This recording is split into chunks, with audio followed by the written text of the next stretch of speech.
కేంద్రంతో రాష్ట్ర ప్రభుత్వం మీటింగ్ కానీ లేదంటే కనుక స్టీల్ ప్లాంట్కి సంబంధించి ఎలాంటి చర్చలు జరగట్లేదు. కానీ అకస్మాత్తుగా విజయసాయిరెడ్డి తెర ముందుకొచ్చి విశాఖ స్టీల్ ప్లాంట్ని అమ్మడం లేదా ప్రైవేటు పరం చేయబోతున్నారు అంటూ ఒక స్టేట్మెంట్ ఇచ్చారు.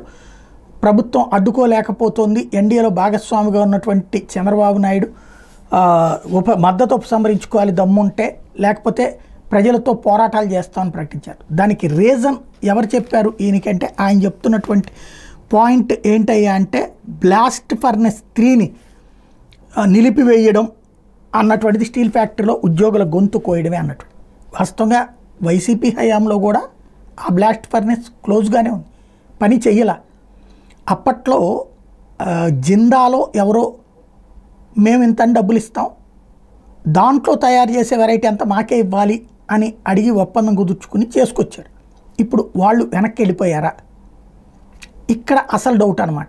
ఎందుకంటే జిందాలోళ్ళే ఆ పని చేస్తామని, అక్కడ మెటీరియల్ అంతా మేమే ఇస్తాం, బ్లాస్ట్ ఫర్నెస్ వాడాలి, దాన్ని మొత్తం మేమే స్టీల్ పట్టుకుపోతాం అన్నట్టు ఓ రకంగా కాంట్రాక్ట్ వర్క్ చేయించుకుంటాం అన్నటువంటి విధంగా.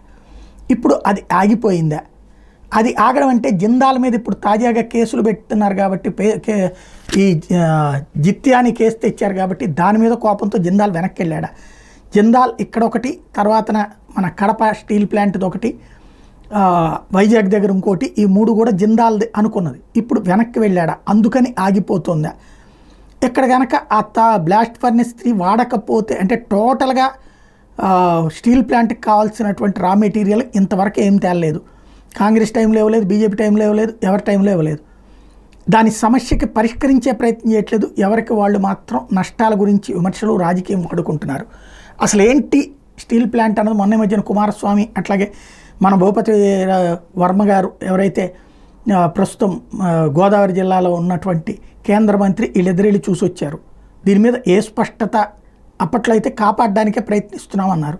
మరి ఏం చేస్తారో ఇప్పుడు విజయసాయిరెడ్డి మాటల నేపథ్యంలో ఏం చెప్తారో చూడాలి.